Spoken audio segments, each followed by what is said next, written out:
بسم اللہ الرحمن الرحیم۔ السلام علیکم، میں ہوں علی اصغر اور آپ دیکھ رہے ہیں میرا یوٹیوب چینل۔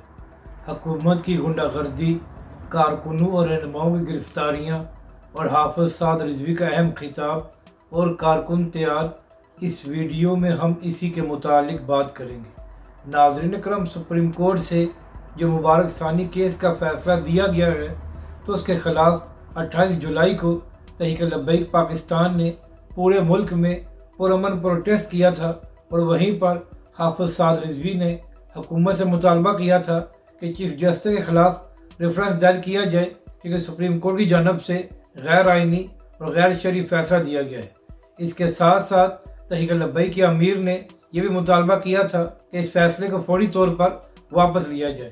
تو ناظرین کرام، 28 جولائی کے بعد پنجاب میں تحریک لبیک پاکستان حکومتی نشانے پر ہے اور تحریک لبیک کے خلاف کارروائیاں شروع ہو چکی ہیں۔ ناظرین کرام، بہت سے شہروں میں تحریک لبیک کے رہنماؤں اور کارکنوں پر نہ صرف مقدمے درج کیے گئے ہیں بلکہ کچھ تحریک لبیک کے کارکنوں اور رہنماؤں کو گرفتار بھی کیا گیا ہے۔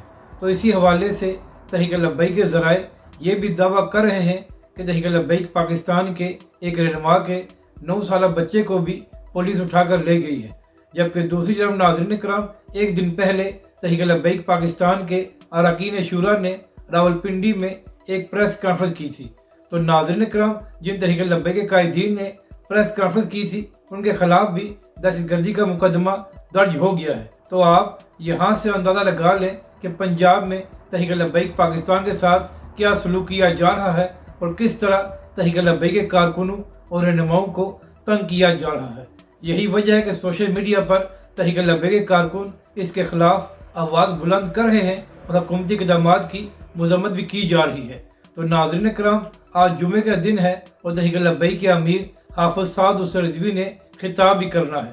تو ناظرین کرام، آج تحریک لبیک کے امیر کا خطاب بڑی اہمیت کا حامل ہوگا، کیونکہ اس میں تحریک لبیک کے سربراہ حافظ سعد رضوی حکومت کے اوچھت کنڈوں کا بھی جواب دیں گے، اور اس کے ساتھ ساتھ مبارک ثانی کیس کے حوالے سے بھی تحریک لبیک کے سربراہ مزید لائے عمل کا اعلان کر سکتے ہیں۔ یہی وجہ ہے کہ تحریک لبیک کے کارکن بڑی بے صبری سے حافظ سعد رضوی کے خطاب کا انتظار کر رہے ہیں۔ اگر آپ کو یہ ویڈیو اچھی لگے تو اسے لائک اور شیئر ضرور کریں، اور ہمارے اس چینل کو بھی سبسکرائب کریں۔